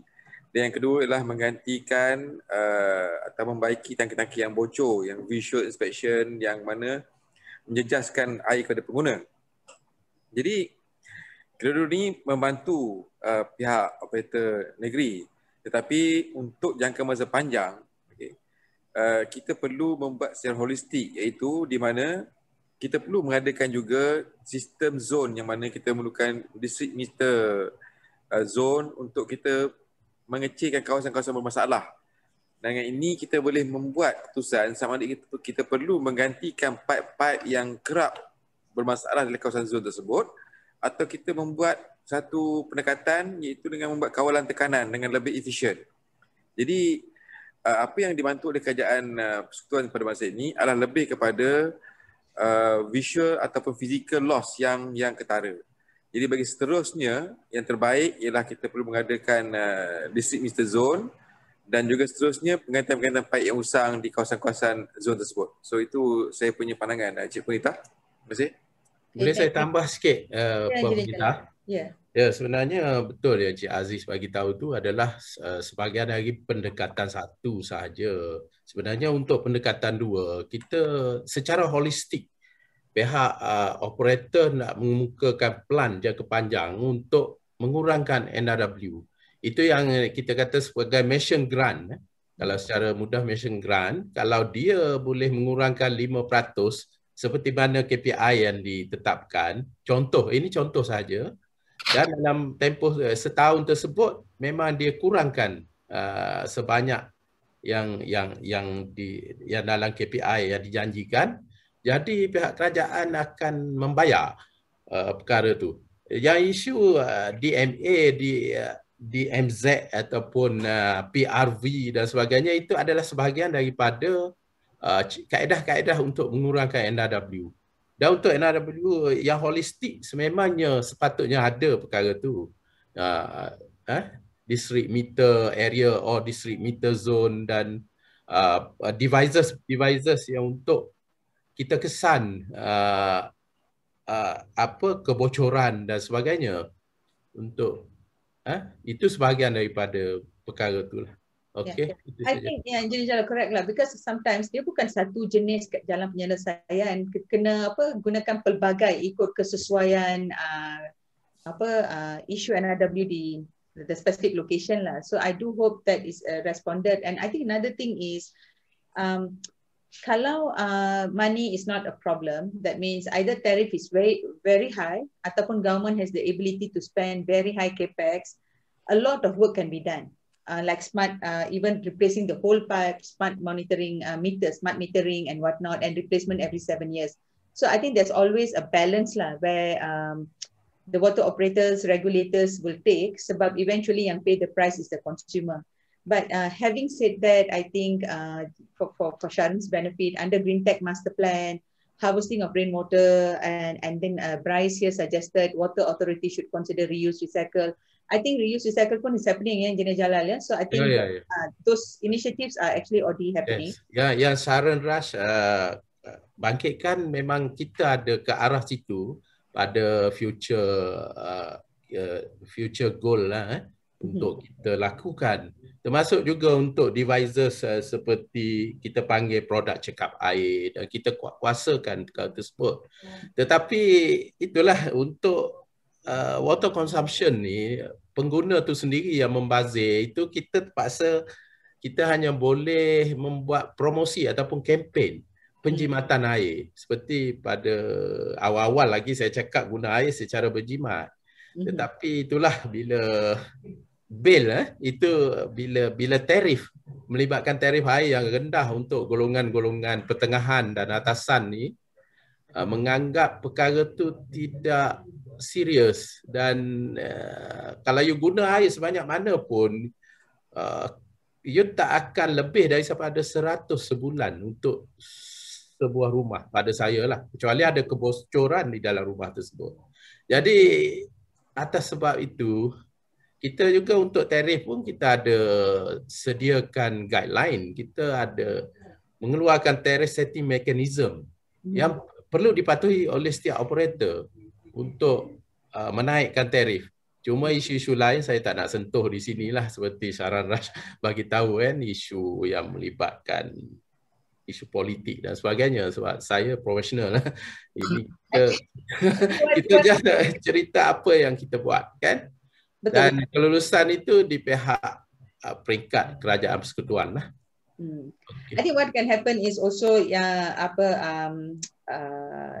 advocates like Sharon also can also bring up these kind of suggestions in relation to climate crisis. What are the things, what are the expectation of younger generation to secure your future? Maybe all those things is a good platform like this, or even other platforms available can be shared. And I think just now what Engineer Jalal said is regarding water consumption, how much we are actually using, and very high. I'm one of the high water user anyway. So I think this, I was listening to KSU Kasa was giving a talk on 30th March di bawah program luas. One thing he was actually talking about lifestyle change, creating habit rather than enforcing, making things mandatory. So that is a very interesting concept. And I also found out there are some young people doing water warriors. They are under punya platform. They're trying to bring the behavior change, because it's almost like it's a trend to live a green life. Green lifestyle is the trend. So I think probably those are the things that we would like to explore. So we're going to have our third series talking about this kind of component where we want to explore what can be done. Sebab enforcement ambil tindakan undang-undang sebab guna air lebih a bit difficult. Jadi dia akan jadi balik kepada tarif. So that's again another challenge. So it's something that we can do. Yes, I think we should explore. And before we end the session, Puan Haslina, there's a question which I think only you can answer. Kalau tak selesa, tak perlu jawab. Luas dan JPS kedua-dua berperanan mengurus sumber air. Luas berperanan pastikan aliran sungai tidak terganggu dan terpelihara. JPS memastikan penyelenggaraan secara berkala. Namun, adakah penyelenggaraan JPS memenuhi keperluan luas? Ini soalan dari Engineer Ramli. If you like to take that question. Okay, Terima kasih Engineer Ramli dan juga Cik Ponita. Kita sedia maklum bahawa LUAS dan JPS kedua-duanya menguruskan dari segi sumber air, walau bagaimanapun di pihak LUAS kita menguruskan sumber air itu berdasarkan peruntukan enakmen yang telah ditetapkan. Manakala JPS adalah agensi yang melakukan penyelenggaraan, sama ada di rizab sungai dan juga di kawasan sungai yang mana lebih kepada untuk protection against flood. So dalam hal ini saya ingin mengajak bersama supaya kita dapat melihat secara overall because dalam polisi pengurusan lembaga sungai bahawanya di negeri Selangor dalam ni saya ada komponen negeri Selangor. Actually kita ada 4 komponen ataupun 4 polisi yang telah digariskan. Itu memastikan air mencukupi, bersih, protection against flood atau perlindungan daripada banjir dan juga untuk environmental ataupun ekosistem. So dalam ni sebenarnya kita adalah saling complement each other. Sebab dalam hal ni di luar kita menguruskan sumber air bagi kegunaan semua sektor dan juga ekosistem, dan bersama-sama juga kita lihat bahawa keperluan untuk menyenggara, dan dalam hal ni JPS memainkan peranannya untuk memastikan bahawa di samping kita mempunyai air yang mencukupi, tetapi kita air yang terlebih ataupun banjir itu kita uruskan juga dengan baik. Dan saya cuma ingin tekankan di sini di negeri Selangor kita amat menerapkan konsep untuk kita mempunyai storage. Kadang-kadang kita ada banyak lebihan air, dan dalam hal ini sebenarnya kita kena manfaatkan air berkenaan rather than kita lepaskan dia terus ke laut. So dalam hal ini pihak luas bersama-sama dengan kerajaan negeri dengan pihak Air Selangor, kita telah mengadakan storage yang agak besar di Sungai Selangor sendiri. Kita gunakan untuk tujuan pengepaman, dan sebenarnya ia sekali tidak langsung dapat mengurangkan banjir di bahagian downstream. So dalam hal ini sebenarnya kita adalah complement each other dalam hal pengurusan sumber air secara holistik. Okay. Thank you, Puan Haslina. So Engineer Ramli, hope that answers your question. So with that, we are 8 minutes past 10 o'clock, very late for a working day. So I would like to thank all the panelists very much. Sam dah nampak terlalu penat Engineer Jala just reached Langkawi today. So thank you very much for staying this long, appreciate it. And with that, I would like to thank Puan Haslina, Engineer Aziz dan juga Sharon. Thank you very much. For the next session, kita tukar sikit. We will have it on 12 April 10 pagi sebab dia adalah sehari sebelum mulanya bulan puasa. So we do not want to do our series on hari Selasa. So with that, thank you everyone. Have a good Thank you. Thank you. Thank you. Thank you, Engineer Jalal, Engineer Aziz. Welcome. Sharon, thank you. Thank you, Cik Ponita. Thank you, Puan Haslina.